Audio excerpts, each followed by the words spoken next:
Livermore National Lab in 2008 after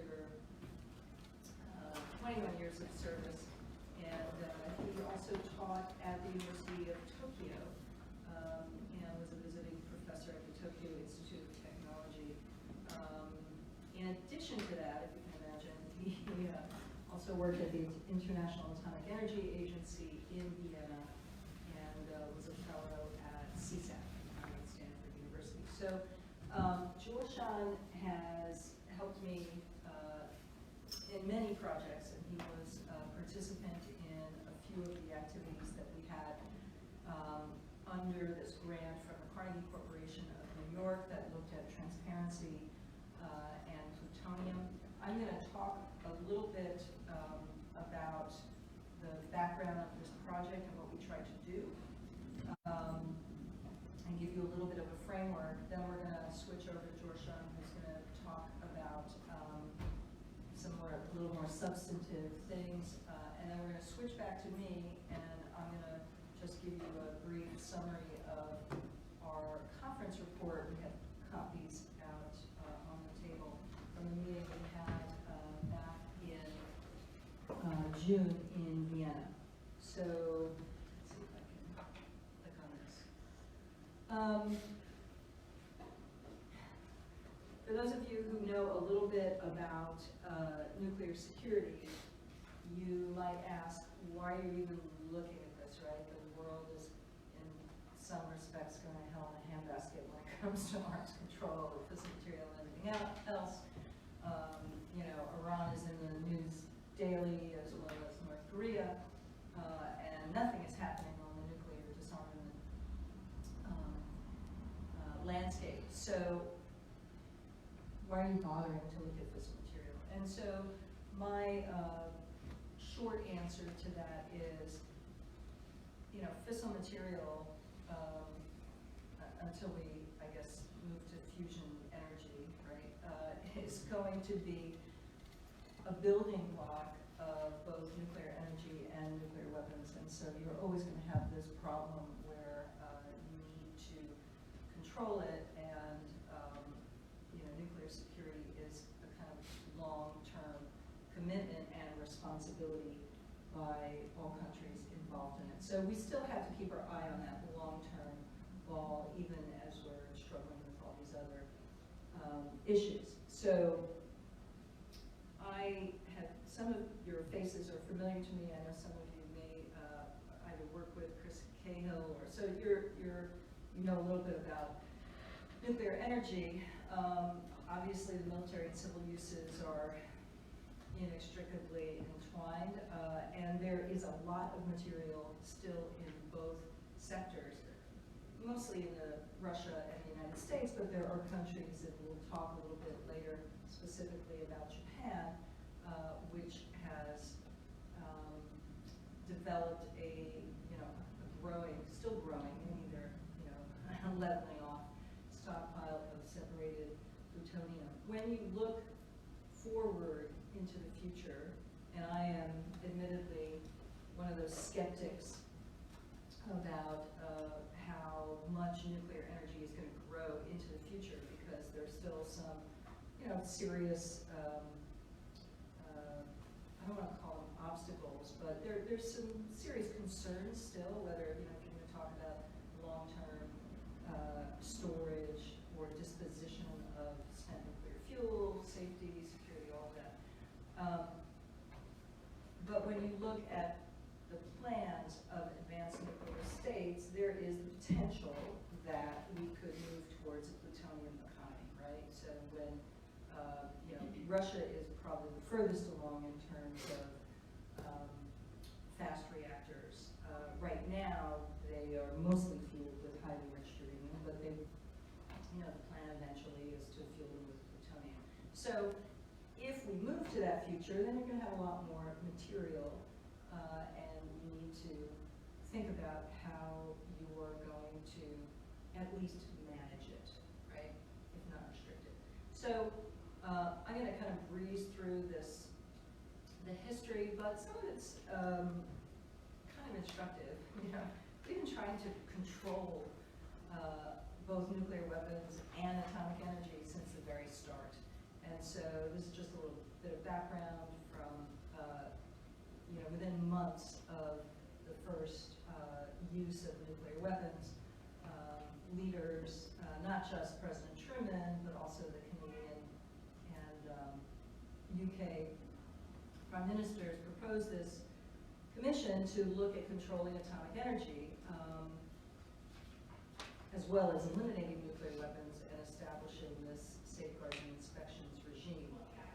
You may be familiar with the Atchison-Lillian report, which recommended international ownership and the international operation of all what they call dangerous nuclear activities, which of course today we don't necessarily consider dangerous, but really that included the entire nuclear fuel cycle.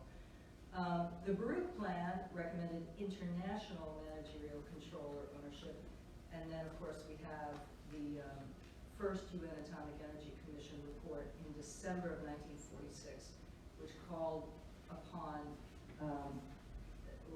to establish an international agency to dispose of fissile material stocks. And then, of course, 1957 was the first UNGA resolution to call for a cutoff of fissile material for nuclear weapons. Why did they care to do that? Well, if you're looking forward at a nuclear arms race, you want to cut off the ingredients, right, to forestall that. Of course, we all know it's an ancient history.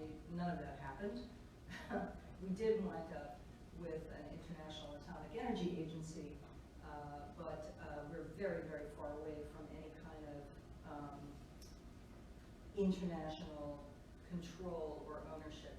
It's kind of funny because one of the recommendations that we heard about in Vienna in June from the Japanese side was actually transferring control of some of their separated plutonium to the IAEA. That's a pretty far-reaching proposal. It was this was a group of experts under the Sasakawa Peace Foundation. But so I only bring this up to point out a lot of these ideas have been around for a long time. They get recycled, and it depends on, the stars have to be aligned in just the right way for there to be a receptive audience for this. So how far have we come in terms of controlling fissile material? Well, 4 of the 5 nuclear weapon states have declared a moratorium on producing fissile material for weapons. China has not. And when the US, Russia, and the UK went a little further and said they would put some excess defense material under safeguards. We kind of forget about the UK, right? In the US, we always think it's just the US and the Russians, but the UK did that also. Nonetheless, there are still very large military stockpiles. Pakistan, India, and North Korea continue to produce fissile material for weapons. And the stockpile of civil plutonium continues to rise, although stockpiles of highly enriched uranium have begun to decline. And as anyone who follows negotiations on this long-awaited fissile material production cutoff treaty, there hasn't been movement in decades. And my first job in the U.S. government, I was hired to negotiate a cutoff treaty. And after a few years of that, I was kind of like, this could be an area of not much progress. So, as in many areas in the nuclear sphere, the problems and the risks don't stem just from military activities, but also from nuclear fuel cycle capabilities. And, Iran is in the news every day, and Iran is the perfect example of why we are in this fix, right? Even as Iran walks back its commitments under the Joint Comprehensive Plan of Action, right? The Iran nuclear deal. When it gets to the end of that, where will it be? It will still be, hopefully, a member of the Non-Proliferation Treaty, and it can stockpile as much highly enriched uranium as it wants, legally,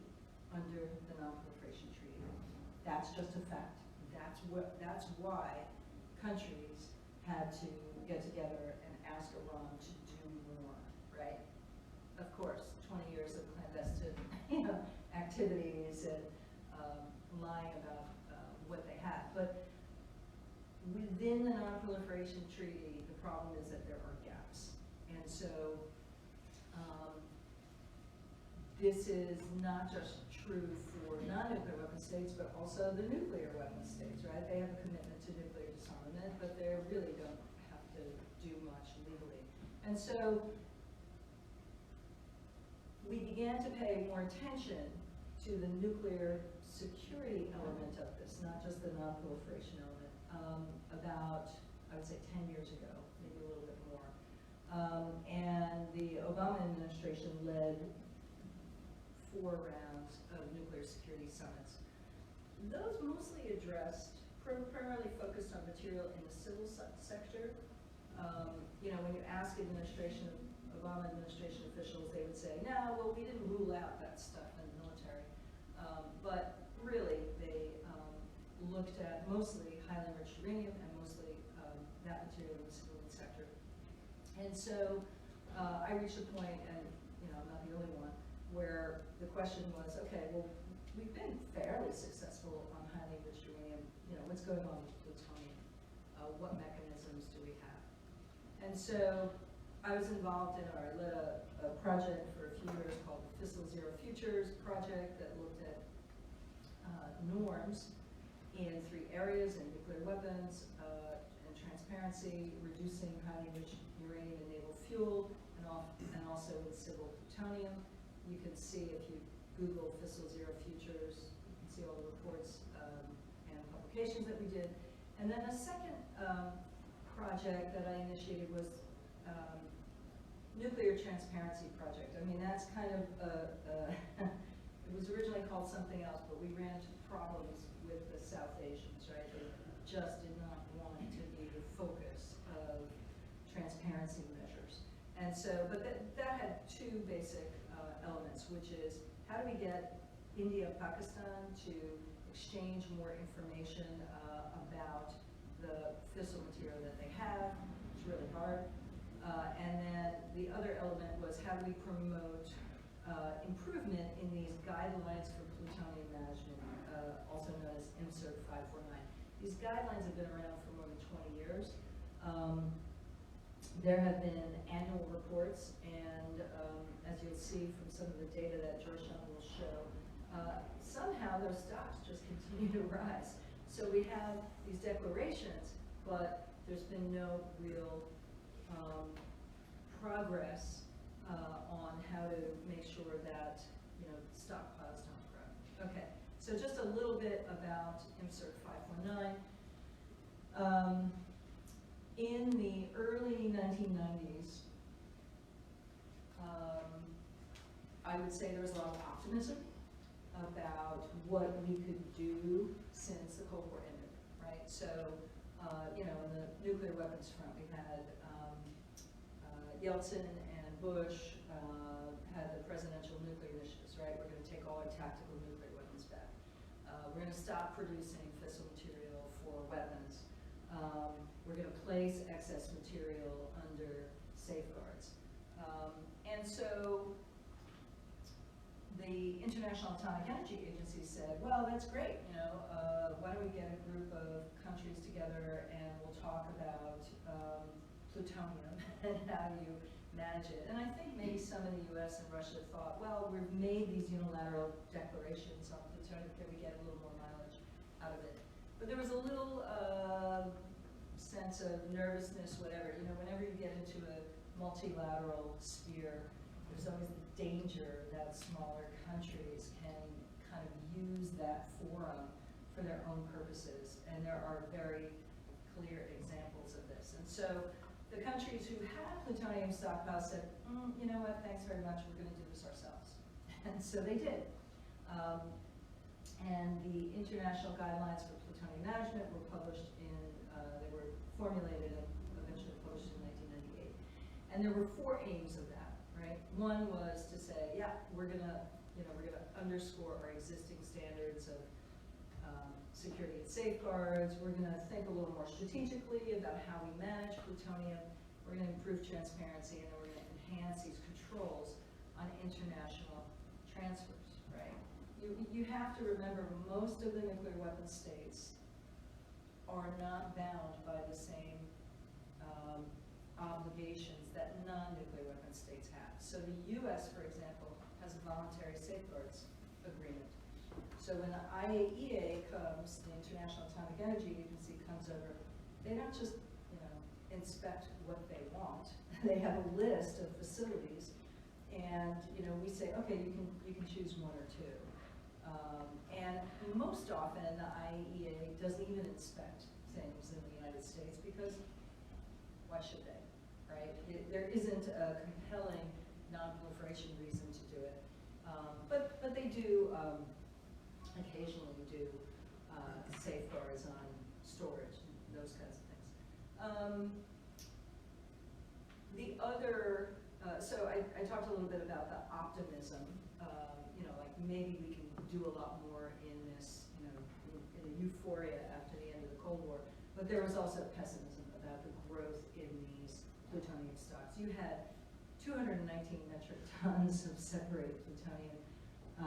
That equals tens of thousands of weapons. Okay, so INFCIRC 549, the guidelines, they acknowledge both the military and civilian aspects of this problem. They weren't just focused on the civilian side, but it was purely voluntary. And my assessment of these guidelines at this point, it's beyond 20 years. Is this a viable mechanism to do a little bit more? When you consider what you might do, there are always trade-offs, right? Any kind of policy practitioner knows some things are easy, but they may not have much longevity. Some things are very good for confidence building, but you may lose some accuracy. So when you actually look at some of the declarations, right, the early declarations, and Jor-Shan will talk a little bit about this, it's like, yeah, we have some amount of material in our country. So, well, that's very nice to know. I mean, it's good to have a number, but it would be even better to know locations, right? And Japan has done a very good job in terms of providing more accurate information. Countries also have to consider the trade-off between transparency and secrecy, right? So a big debate in the nuclear security world was, how much information do we feel comfortable sharing? Because if you're really concerned about terrorists, right, you don't want to give them a leg up. And then finally, if you're going to consider new adherence to these guidelines, you have to consider regional rivalries. And this was the main obstacle when we went to talk to the Indians and the Pakistanis, right? So the Pakistanis are very interested in getting more information on India's plutonium, obviously, and also India has a what they call a strategic reserve, which is spent fuel that is not under safeguards, right? And they won't really say that it's weapons material, designated for the weapons program. It's just strategic. And so, if you're looking to expand membership in this, small elite group, you will have to contend with some of those regional rivalries. We had a few ideas for how you improve INFCIRC 549. One is, very simple. You improve the current implementation. You get more, you get better data. You can adopt some of the Japanese measures for reporting. You could expand membership to other countries that have both military and civilian plutonium stockpiles, and those would include India, Pakistan, Israel, and North Korea. And we can discuss particular obstacles in each case, if you'd like. So so the first question you have, if you're going to expand reporting, why would you expand it? And so my counter to that is, look, the countries now that have stockpiles of plutonium, these are mostly the advanced nuclear states. So no matter what you believe about climate change or nuclear energy's contribution to it, you know, nuclear energy is here with us now, and if you think that it's important to combating climate change, you're going to want better, more accurate information, so more and more accurate information about nuclear energy and fuel cycle plans. It may also help you gauge the ability of nuclear energy to contribute to climate change mitigation. And I think you also want to know the potential for international recycling, right? Because that is what Russia openly offers to some of its customers. We're not entirely sure where China is going to go with that, but those will be kind of the two, I think, major vendors in the future. Good data is always better, and having consistent sets of data allow for better comparisons. You can build on your highly enriched uranium reporting, which you have under INFCIRC 549, even though it's the guidelines for plutonium management. Countries have reported on their highly enriched uranium, and that may also help you with an eventual cutoff treaty. And then finally, for nuclear security leadership. So these are kind of the arguments I gave to countries outside of the system now. For countries outside of the Non-Proliferation Treaty, these are all members of the IAEA, but not the Non-Proliferation Treaty. INFCIRC 549 doesn't, there's one reference, I believe, to the Non-Proliferation Treaty within it, but I think there are ways of getting around it.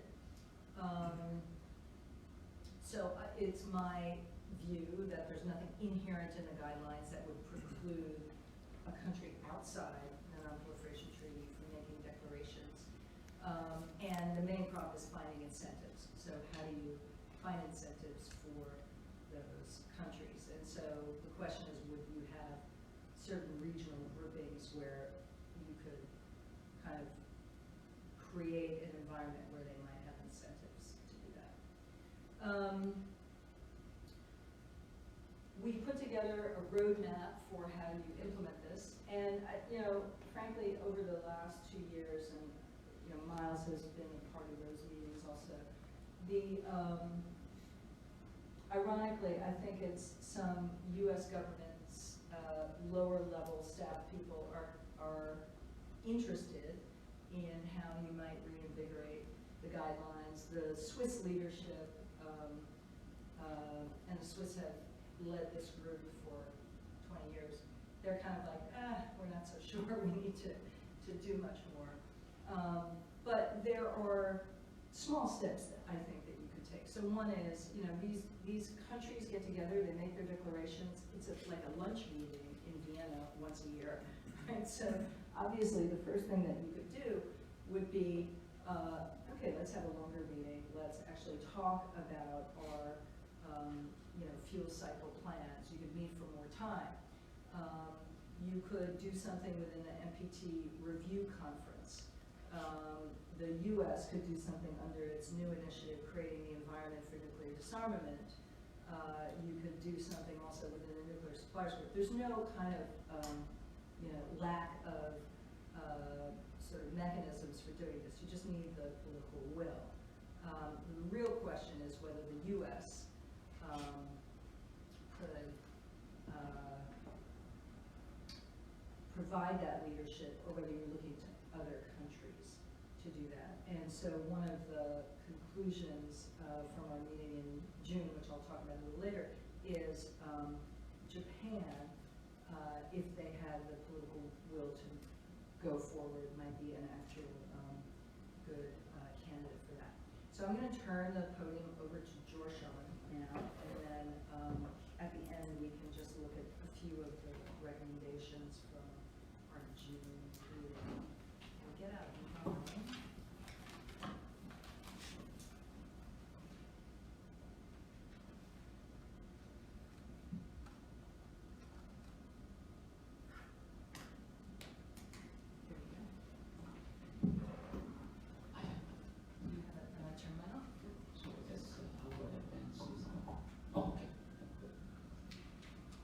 Good morning.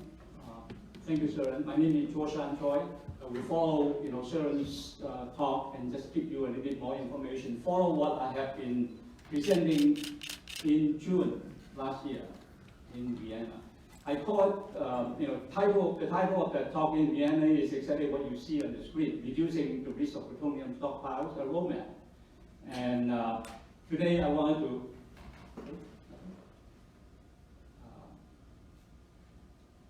Sorry, this is the only thing to hit. It's the mouse, yeah. Okay. How do I move it? Just click. Click. Did I do it? Just hit this one. Oh, okay. So hit this one. Okay, good. Does that? Yeah. Right. Okay. Thank you. Yeah. Okay. What I don't want to waste time. Go back to the previous slide. The slides just give the title roadmap, and today I give you the update and some additional information. And I'm speaking on my personal my personal opinion here. So nothing to do with my affiliation. So in Vienna, I was giving the roadmap in terms of the 9 countries that involved in the INFCIRC 549. I choose the word soft landing for a few of these countries because these countries have no longer have separated plutonium. Again, separated plutonium comes from reprocessing of spent fuel, coming from commercial reactors. That's why we call it civil. U.S. does not have that civil plutonium, but we have declared excess weapons plutonium as civil, so it's part of that INFCIRC 549. So within this 9 countries, Belgium and Switzerland no longer has any separate plutonium. So where did they go? Oh, they go back to spent fuel. So they take the separate plutonium, make it into a called MOX, mixed oxide fuel, and put it into the reactor, and after that, the charge is the MOX spent fuel. So basically, just put it back into spent fuel. It don't disappear from from that standpoint. It just embedded in radiation within the spent fuel. Germany will soon follow the same situation because Germany has much more plutonium than Belgium and Switzerland, so it takes them some years. There's always a concern if you want to put radiation back to this plutonium, you can't have a reactor. And Germany, as you know, already say they will have no longer have a nuclear option. So they will shut down all the reactors by 2023. So we all want to race against the time and make sure by the time they shut down the reactor, they will have actually take care of all the separate plutonium and make them into MOX spent fuel. So the additional information I wanted to show today is Germany actually have done a little bit more than that. They have swapped title of 4 tons of the plutonium. They have British to separate them in Sellafield.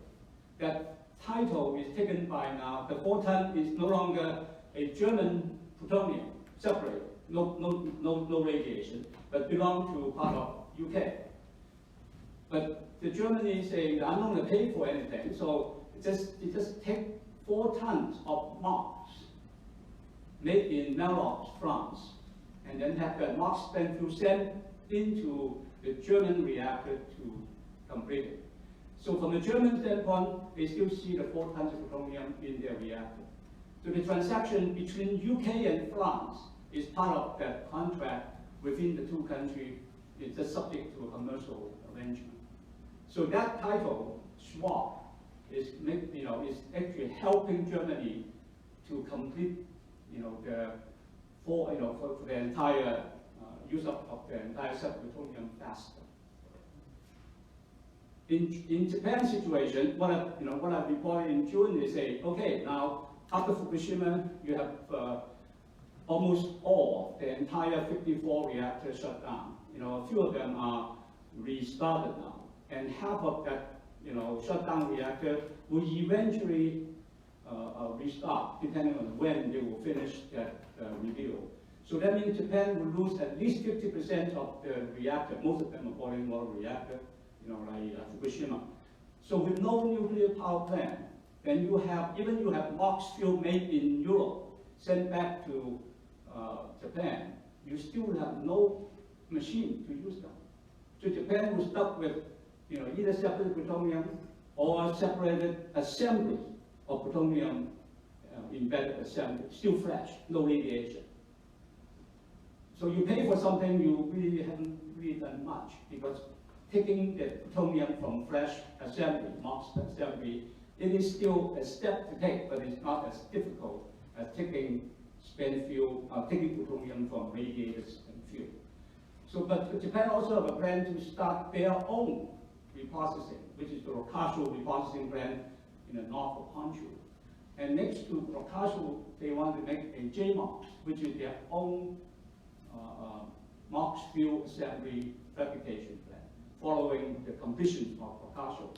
And Rokkasho is the world's longest construction plant on the planet. They started in the late 70s, but they still have not started. In fact, I think that the latest thing I read from Dr. Suzuki in Japan is now it's not even scheduled to restart, before 2022. More than likely will be slipping further down. So that has some consequence. Why? Because your reactor already aged. So a few more years down the road, you are really closing to the last step, the last stretch of the licensing period. So that means that the regulator will have to look specifically into whether a reactor in that age will be suitable to use MOX fuel into it. So Japan will be having some trouble of fully operating that Rokkasho plant to make it more separated plutonium, because you don't have a reactor to use them. The new information that I'd like to provide today is, as I say, Rokkasho is now not scheduled to be open until 2022. And Japan actually established a new reprocessing organization from Dr. Suzuki. They have to submit a plan. What are they doing, with the separation of the plutonium? If they have any use for them, then they will not, separate them. That means the capacity factor of Rokkasho more than likely will never really need to be full, or even half full or something. And some experts, including Dr. Suzuki, maybe this is the time to seriously consider UK taking ownership of the plutonium, the Japan plutonium stored in UK. In fact, maybe some dialogue already started, taking the approach that the Germans have done. In fact, I think UK has done more than just Germany. In UK, there are also separate plutonium belong to Sweden and Holland. And under a swap arrangement, UK also take ownership of those belong to Sweden and Holland, and don't have to ship back to those countries. To save the security, transport. And what is the financial deal between the two? Again, it's commercial contract. But nevertheless, UK say that it would be cheaper doing that, taking the swap than paying for the shipment. That means the UK is willing to store this extra the total of that plutonium for 1 ton. And UK has more than 120 tons now at this point the last time. So that additional 1 ton is not going to be giving them much more security, addition. Yeah, so the question is, did the UK pay for it? Pay for what? Pay for plutonium? No. Well, let me put it this way. I think Sweden have to pay for the separation of those plutonium to begin with, because otherwise reprocessing will never happen. Any reprocessor, you want me to process the spent fuel, you pay first. So those plutonium separated, that means the service of getting that plutonium already paid for by either Sweden or Holland. But now, after separation, Sweden and Holland still continue paying UK for those plutonium, even though stored in UK, because storage takes additional cost. And ultimately, shipping those things back to Sweden and Holland also involve transportation costs, and those will bear by the whole country also, in Sweden and Holland.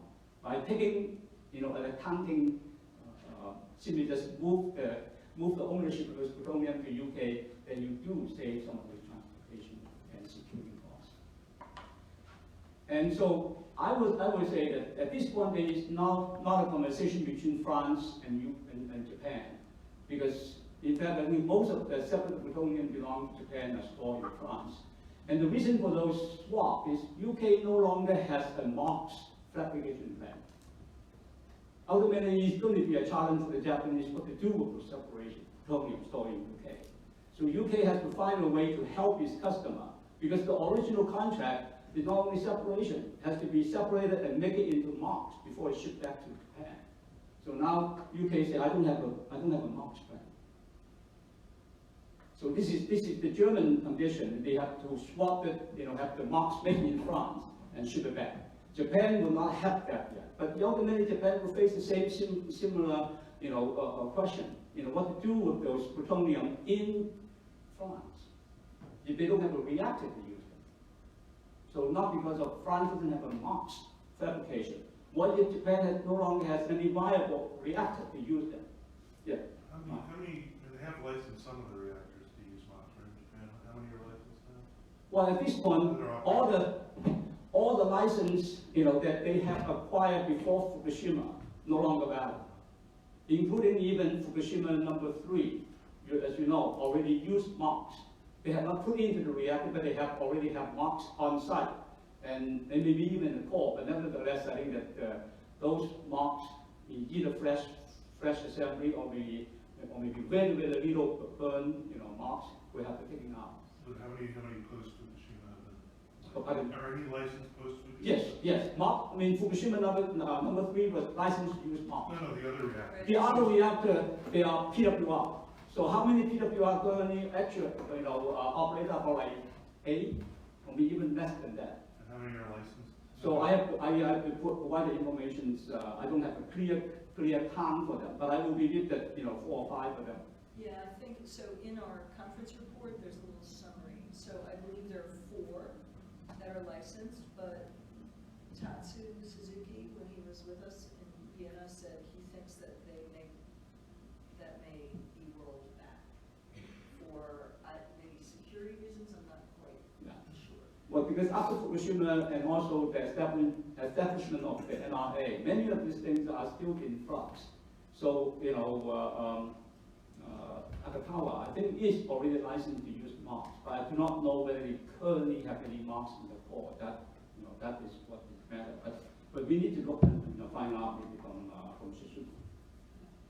So, having said that, those are the plutonium that Japan owns, staying outside.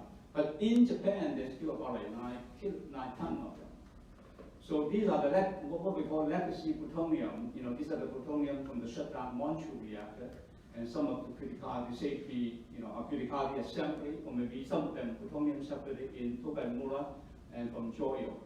So these are different kinds of MOX assembly. Different, cannot really put into a light water reactor because they are here for fast reactor. Let's say. So that's what we call legacy plutonium. So Japan would have to find some way to deal with that legacy plutonium. So, the technical way to do it is to reprocess it again and make it into plutonium oxide, and then use that oxide, put it into a reactor. But that would be a few steps involved. But if they have a Rokasho, they can do that quite easily. But nevertheless, as Rokasho never really have a final date of restart, so all this data pushing further and further. And Japan have to have a plan B. The plan B would be pretty much follow, okay, the US is thinking about dilute and disposal. Could that be a possibility? Many countries, including UK, are thinking about that. Even UK's official policy is still using MOX to handle the 100+ tons of plutonium. But UK situation, they don't even have a reactor, or they have one reactor, PWR, which can use this plutonium. That's it. So in order to use this plutonium in UK, they have to build up a fleet of that PWR, which they are just talking about with France at this time. So it's going to be a long time to come. We're seeing the UK can finally manage to MOX, to put all this MOX fuel into its own plutonium burning reactor. We're talking about maybe the mid-century. Okay, so just talking about the US, I call it alternate landing, mainly because we always have a plan. We have, in fact, I think the US and Russia has an agreement. It's called Plutonium Management, Weapons Plutonium Management Agreement, which is no longer valid, as you know. But that agreement would commit each country would disposition 34 tons of them. So this is why I think that we have, in the amendment of that agreement, we agree that will be the way to do. So we plan to build a MOX facility in South Carolina, near Savannah River. But as you know, the last administration thinks this is very costly, so don't do it anymore. So using a term called dilute and disposal. So you take 34 tons of the plutonium, should be separated into many, many packages. What you put in that package together with plutonium is still a bit unknown. But nevertheless, you don't want to put 34 tons all in one place. You cannot do that for reason of security, but in my opinion, for reason of safety.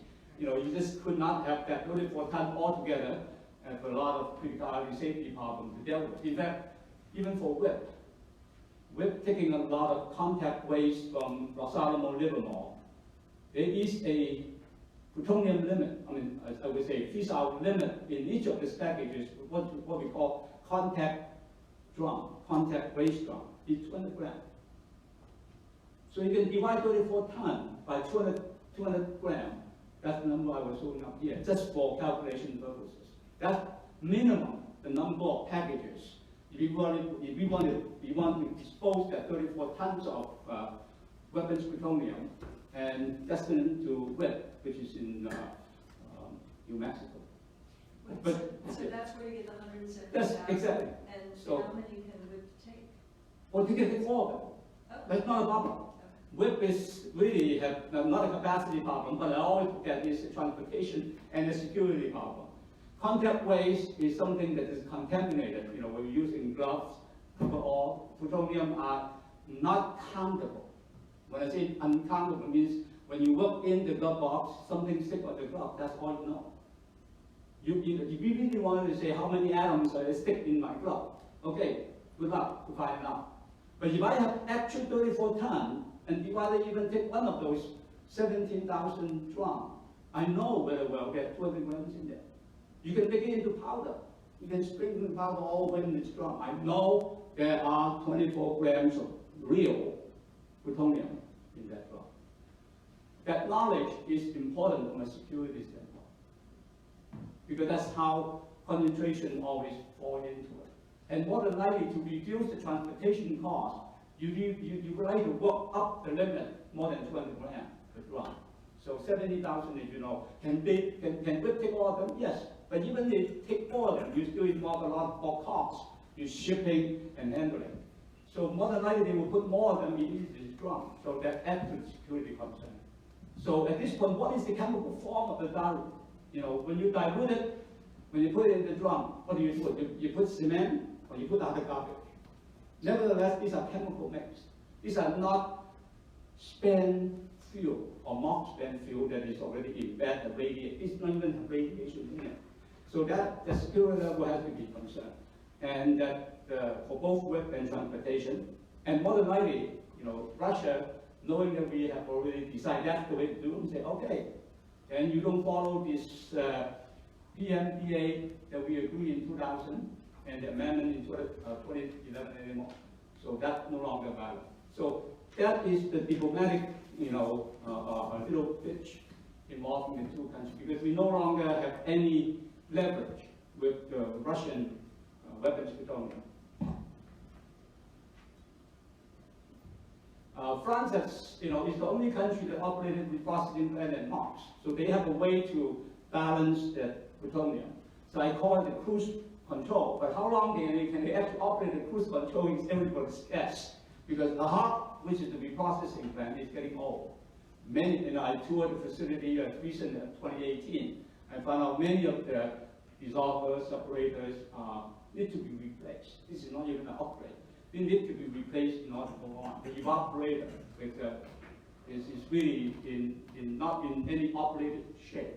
So that tends to have a safety problem even on site, regardless whether they can commit to a new process. So Orlando, which is the operator, is really needs a new customer. You need new money to come in and do fixes, and also to prolong this cruise control, if that's what the French decided to do. So at this point, EDF, which is their utility, is pretty much the only quote-unquote real Japan is still a customer, but Japan is not really actively involving in doing much with the hub anymore. And even Mellox, what Japan has done is say, slow down, okay?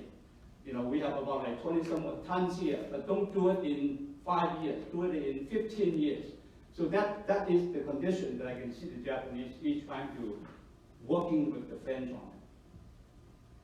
Okay, so this is the newest thing that I know. I was reporting this, you know, UK has no landing. Why? Because they don't have a reactor, they can use them. And they just shut down their own MOX facility.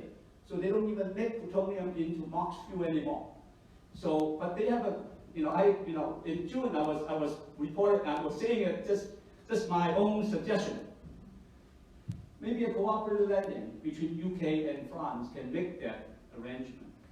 You know, UK's plutonium can ship to Mellox, make it into MOX fuel, and even UK has no reactor. They can put it into the French BWR. Electricity can ship back to, you know, to, across the channel and to power, you know, UK customer. So that's basically a far-fetched dream that I was hoping, because that's the only way realistically reducing what UK plutonium. Why are we worrying about UK? UK is a weapons country that's very similar to us. But as you know, UK is undergoing this very, very big political change. And we call Brexit, you already know. So what is the final, you know, that's the, you know, final result outcome of Brexit? We still, not really fully know. But Sharon already reporting, one of the Euro-atom, which is UK is a member, now is questionable whether UK can stay in Euro-atom or not. But another question that I always bring up is Scotland and Great Britain. Scotland is where most of UK's, you know, military or nuclear military capability, you know, reside, you know, submarine and things like that. So they honestly they will have a lot of those, you know, those plutonium. You know, may not be in separated form, but you know, South is not far away from it. So the relationship between Scotland and UK, you know, is always a subject of immense interest in here. From my standpoint, is that well now UK is no longer, you know, if Scotland decided to leave or stay in EU, so that is a very interesting, you know, situation to find out. But the new thing is a sample of that UK plutonium is now shipped to Mellox to test whether that particular plutonium sample can make it into MOX. Why they have such a doubt? Mainly because UK plutonium comes from Mellox reactor. Mellox is different from the light water reactor that you see in our country. Mellox reactor using natural uranium or slightly enriched uranium, but with graphite and gas cool. So that produces high, you know, and very low burnout compared to what we have. So in that sense, when you have low burnout plutonium, it's very much what we call higher grade. You know, not weapons grade what we define, but closer to weapons grade than the light water reactor plutonium produced plutonium. So that's interesting. When you have that high plutonium-39 content in that assembly, you want to make it into MOX. Can that material go into a regular light water reactor? Questionable, because of the higher fissile capability, fission capability of that. So they need to test it on that Mellox plutonium. So I hope it's successful. But what Orlando said, you know, Orlando said is, if it is successful, it could produce electricity for European market. So this is encouraging. They don't even think about send the electricity over into UK. They can actually sell the electricity in Germany or in Italy or whatever. So that is the, you know, strictly those are commercial calculations. So easier to be done. And it's happening now. So I'm quite happy about that is a cooperative effort that I think it should be done. So awaiting takeoff is we still have country interested in reprocessing. We still have country not only reprocessing in fast reactor. You know, Russia, China, and perhaps even ROK, you know, Korea. So they have that ambition. You know, so what is new is I forget India. India always have interest in reprocessing N-fast reactor using thorium and using the uranium-223 cycle. So that is always in their plan. So India will reprocess. India will have fast reactor. If not now, in the near future.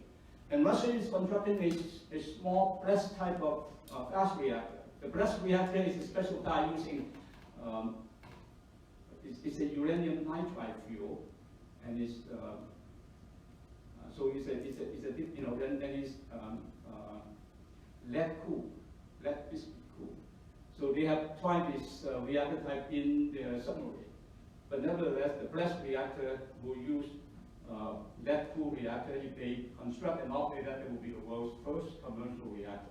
China is building a 600 megawatt fast reactor from the experimental fast reactor into demo. And the 10-year cooperation between Kerry of ROK and DOE is expected to conclude next year. That 10-year cooperation is just trying to say, okay, you are interested in pyrochemistry processing. You can do all the front end in Korea, but the back end, including the electro refining process, you come to INL, Idaho. We'll work with you over there. So that cooperation is a 10-year effort. They work on the safeguard and work on all the technical aspect of that particular pyrochemistry process. And that 10-year will conclude next year if everything goes out. So the presumption comes in, is ROK may have to make a decision what to do from that point on. Whether they can do the entire process, including ER and electrical winning in Korea or not, is still a diplomatic debate. So this is my last slide.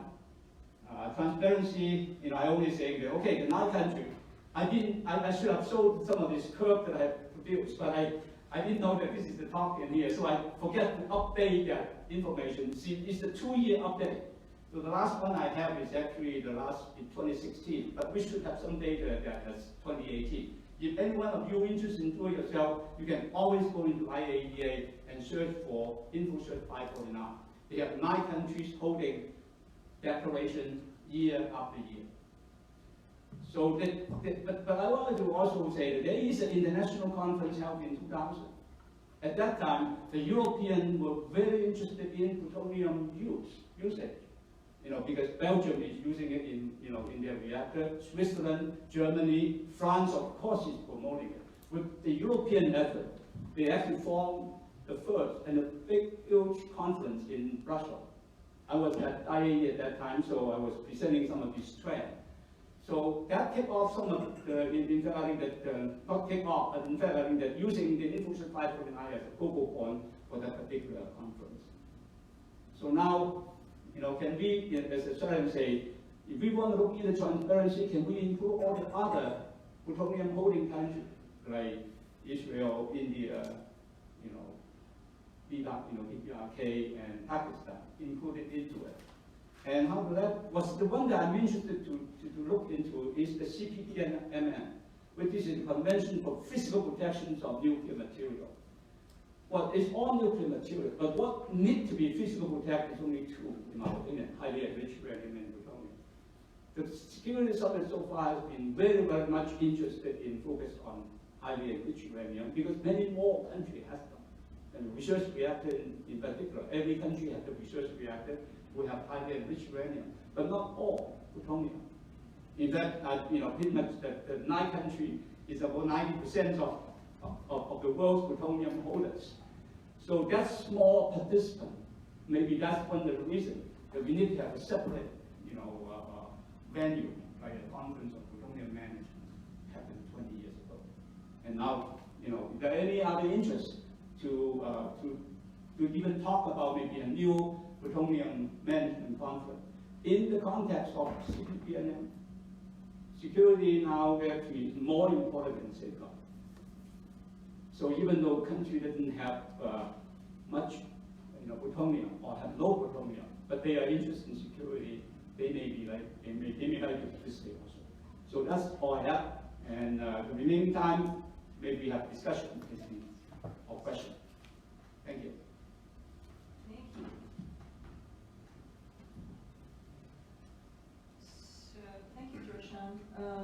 We have about 15 minutes left. I don't want to, I mean, I did have some points from our June, just the key findings from our June meeting, and go through them really quickly, but I also don't want to kill you to death by PowerPoint. So if you have some questions right now, we can start that while I get this ready. Yeah, come on. Well, two things. One, on the Korea, do we have any idea of where the pyro study stands and what kind of conclusions it's going to come to? On your idea about the French reactors, how many, do you have enough French reactors licensed to burn MOX that they can take care of their domestic inventory as well as additional inventory? So on the pyroprocessing study, I really don't know where that's, does anybody know? Because I haven't heard, I'm just yeah, I haven't heard, but it strikes me that that comes after the election. I don't know what that means, but that's something we should follow up on. I mean, so for those of you who are not that familiar with pyroprocessing, it's not a wet process, but and the advocates of pyroprocessing say that it's more proliferation resistant because the uranium is left with the plutonium. It's not completely separated out, but for a country that's interested in clandestinely producing plutonium, you could then take that product from pyroprocessing and put it in a small facility somewhere. It'd be much easier to separate it out. So anyway, the issues with the South Koreans as a requirement for our nuclear cooperation agreement with them, we said, okay, we don't really like pyroprocessing, but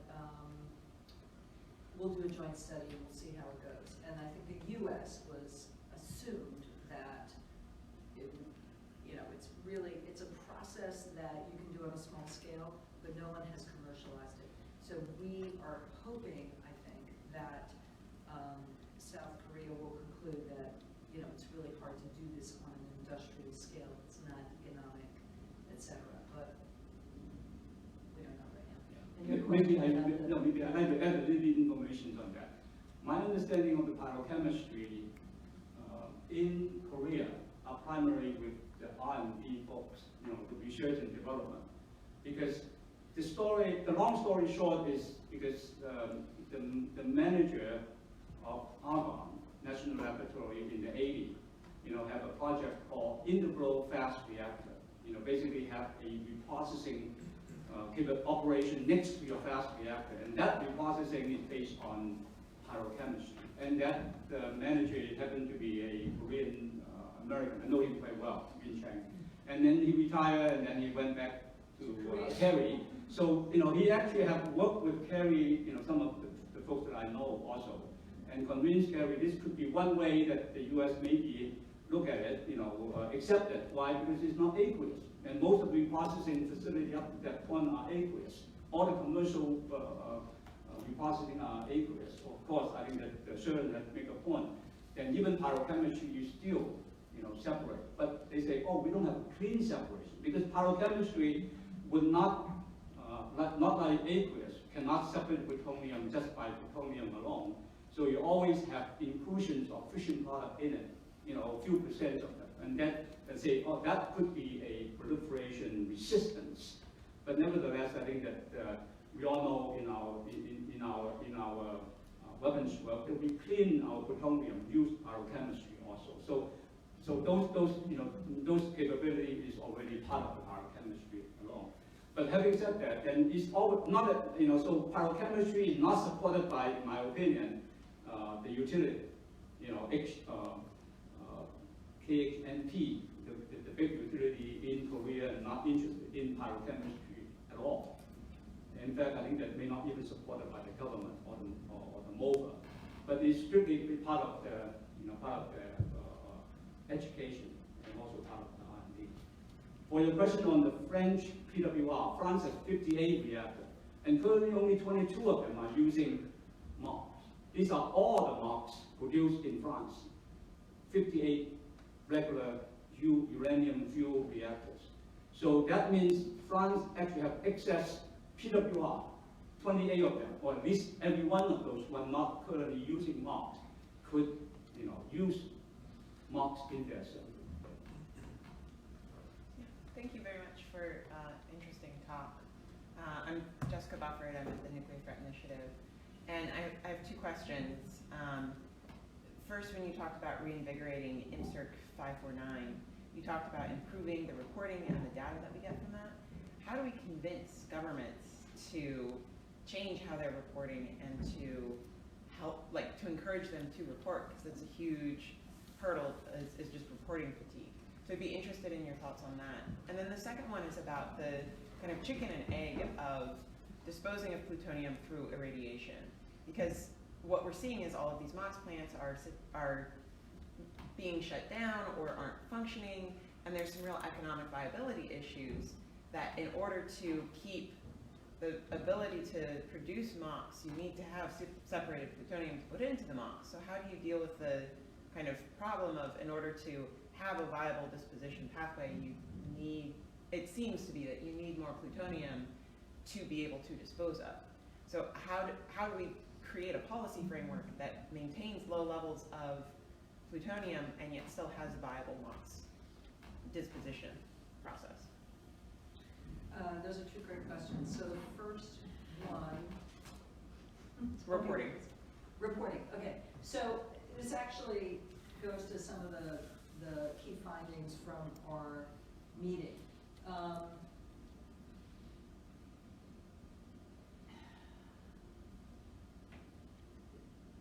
China and Russia just don't like to provide a lot of information, right? They don't. I mean, when you look across different areas, not just here in plutonium, they just, you know, they see transparency as something that is done to them that has no value, really. And so what you have, you know, what does it take to get them to provide more information? You create new norms, perhaps. You give them an incentive. So, you know, one of the things that Japan, when you look at each country's declarations over time, Japan has always provided more information. They had an incentive because other countries were criticizing them, saying, and in particular China, right? They would say, you have all this separated plutonium. That's you know, you're have a latent nuclear weapons capability. What are you doing with this? And so Japan, and more recently, has made considerable progress. So they had, in 2018, they started, you know, they changed their policy, and they said, finally, it's not just that we're going to manage our plutonium, but we're actually going to reduce our stockpiles. And so this last bullet on this slide kind of echoes what Japan has done, which is, you know, we're going to say not just that we're going to maintain our stockpiles, we're going to actually reduce them. We are going to, you know, give very specific plans for how we're going to use up our plutonium stocks. We might not do reprocessing until we know that there's going to be, you know, a specific use for it. In Japan's case, this is kind of radical because their reactors can, you know, they don't have many reactors right now that are online that can use that MOX. You know, but even Russia, if we had a better sense, you know, Russians don't use MOX in their light water reactors. It's going to be, you know, their fast reactors. If we had, you know, more information about, you know, what is their timetable for commercializing fast reactors, that would help. Your specific question about the plutonium stocks, right? This is an issue we've had with South Korea, which is, you know, okay, you're going to move to a sodium-cooled fast reactor, you know, system, and to do that, you have to build up all these stockpiles of plutonium. But there's one specific issue that we've been working on in this group, which is, you know, Japan has always said, oh, we need this stockpile of plutonium. They have about 10 tons at their Wakasha plant. And so we started asking, well, how much do you actually need? Okay, well, we need a couple years. I think it was it METI that said they needed 4 to 5 years worth of annual throughput. And so, like, maybe you don't need that much. I mean, they do need some plutonium on hand to make their plant work. Actually, Jor-Shan did some work that the Japanese then used. So can you talk just a little bit about that? Sure. Now, before that, I'd like to answer the first question. You know, this is a great question. So how do we motivate a country interested in maybe even joining or staying in INFCIRC 549? So 20 years ago, why is all possible? Maybe because these are industry. The 4 countries I mentioned, this is the bread and butter. They make money out of this. So government listen to that. The 4 countries I mentioned to you, France, Germany, Belgium, and Switzerland, these are the countries already promoting utilization of plutonium, including Japan in Asia. The government had to listen to the industrial people because these are big money, earner. So now, are they there? No, other than France. And France is certainly struggling, and even to hold on their own, let alone about making money from outside. So that's a challenge. So for us to look into maintaining this momentum for 549, the only thing I can think of is just security and non-proliferation, and how much of that can count on the government to listen to you. Very, very low. So the effort from NGO sometimes do help a little bit, but not in anywhere close to an industrial momentum that we see 20 years ago. So certainly, so if that's the case, are we disappointed? Don't do anything. I don't think that is right either, because plutonium will not go away. Will not go away. In fact, more countries will have more plutonium. So the effort has to be elevated from the industrial effort and elevated from the NGO effort into maybe more of who own this problem effort. If government doesn't recognize this is their problem now, they should recognize it in the future. So the second question is in terms of what do we do with the current stock? I wish I had actually shown the number in here, but taking the number that Sharon showed, even in 1997, 219 tons. In fact, I think the 219 tons may have including the 50 tons of Russian plutonium from defense. But in my account, it's about 160 tons in 2006. Currently, 20 years later, we have 300 and somewhat tons, 330 tons. So that majority of that is really included in a few countries. UK, 1/3 of them in UK. So are we talking about worrying about UK's plutonium from the security? Certainly not from a proliferation standpoint, because they are weapons country. So security is the primary concern in Sellafield, and how much we have confidence on UK's security, its own stockpile. Sure, that's the question. But nevertheless, I'm certainly encouraged to see the cooperation between Maroc and Sellafield, even though very small, but it could become very big. 28 those reactors in France can take a lot of those plutonium. It still take about like 20 years to do it. Okay. The next one is Russia. Russia doesn't really have that many plutonium. Used to be, we can estimate 2 tons a year separated from Maya. But now because they have a EN800, which they claim we use mock fuel. See, fast reactor use 5 times more plutonium than light water reactor. Every year they can take 2 tons.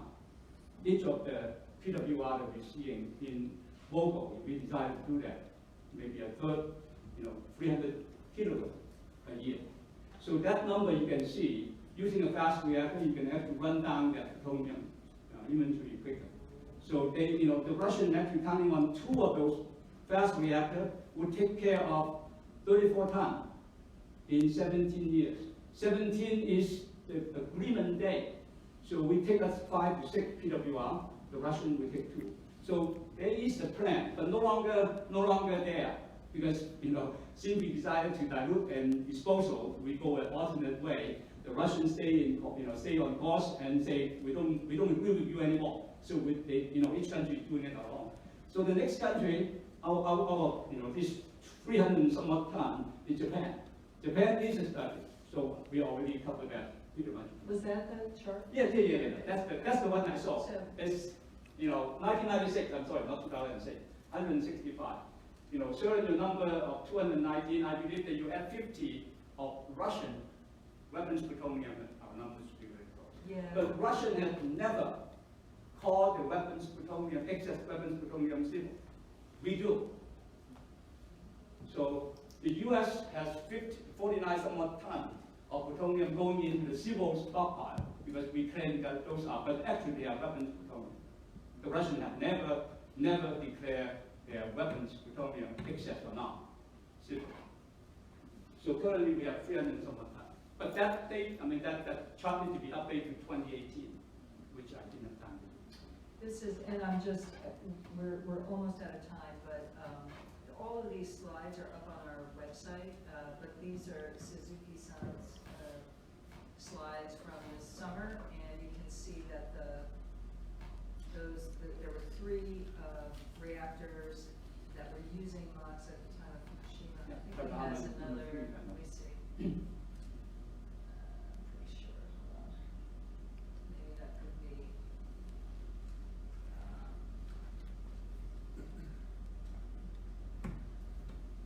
Yeah, so these are the 4 that can use MOX.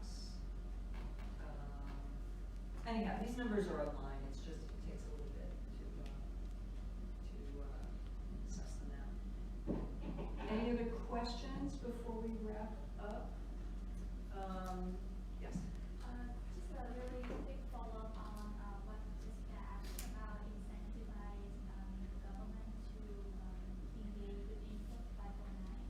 So I really curiously about how you would do with India and Pakistan specifically to maybe expand the INFCIRC 549 to get them involved in that process.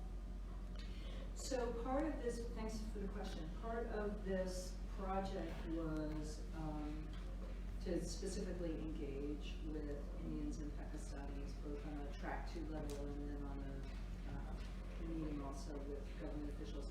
They are, unfortunately in this time period, relations significantly worsened, and we actually couldn't get visas to go to Pakistan. It's a hard sell. I mean, you can connect it to. I believe that part of this reporting was like an early. I don't want to say requirement, but it was something that I think the U.S. broached when they were offering India membership in the Nuclear Suppliers Group. So, but even those, so that's unofficial, right? So I believe it was part of the package. Look, if we'll support your Nuclear Suppliers Group membership if you do this range of things. I think it fell back. I'm not even sure if you could find mention of that in literature, but if you ask former officials. And the Indians will tell you, yeah, that was kind of on the table informally. They have no incentive right now, very little incentive. Pakistan has a bigger incentive because they're more interested in, because India has civil plutonium. Pakistan really doesn't. The Indians will say, we already, for the material that is safeguarded, we already provide information to the IAEA, to which we have responded, well, it's not just the IAEA, this is a kind of more public confidence building measure. So you may have to wrap it in something else to, and actually specifically broaden it. So we did have Indian and Pakistani experts as well as Korean, Japanese, we did not have a North Korean. But when you expand the multilateral setting, they're much more willing to entertain being a part of something. I mean, it's the old hyphen problem, right? The Indians don't want to just be associated with the Pakistanis. For them, they're also looking at China. When you talk to the Indians, you say, okay, well, wouldn't you like more information about China and Chinese plans? Because the Chinese have not been completely forthcoming here. And the answer is yes. So, I think we just need to continue chipping away at this and keep it on the table. I think that I just wanted to respond to something Jor-Shan said. You were right? You know, in Japan, industry was for a long time the arbiter of, you know, the problem was given to industry. How are you going to solve this problem? And of course they said, it's not really a problem for us. But that's no longer the case because the Japanese have now made this reprocessing. They actually created this new organization. It's a government organization. The French nuclear industry is in dire straits, right? So they have also, I mean, Orano is a private company, but really doesn't the government own like you know, a huge percentage. So when you look forward, it has to be governments. And so when you're dealing with governments, you may have other sources of leverage. So I'm prepared not to completely break this off as an effort. You know, I'm hoping that some of the recommendations from our report, I mean, we'll go and talk to government officials, but you know, there are mechanisms, I think, coming up in 2020 where we can at least bring this topic forward and say, all right, here's an area. If you can't, you know, come to a new agreement with Russia on arms control, well, there's still some things that you can talk about. This can still be on a cooperative. The only thing I'd like to add on is INFCIRC 549 is a voluntary act, not even an agreement. Nobody signed anything. So you just say, I wanted to be in it. That is all it takes. So, so what is the value? Why do anybody even join, including even India and Pakistan? I mean, particular Israel, who even want to listen to what you're talking about. So what are the incentives? So let's take an example. I always say, well, Pakistan, we say, we don't have separate development. What? The questions I wanted to, you know, I mean, the answer I like to say, China do the same too. China is the original member of this INFCIRC 549, but for the first 15 years, the Chinese declarations on their own 549 is zero. Nothing.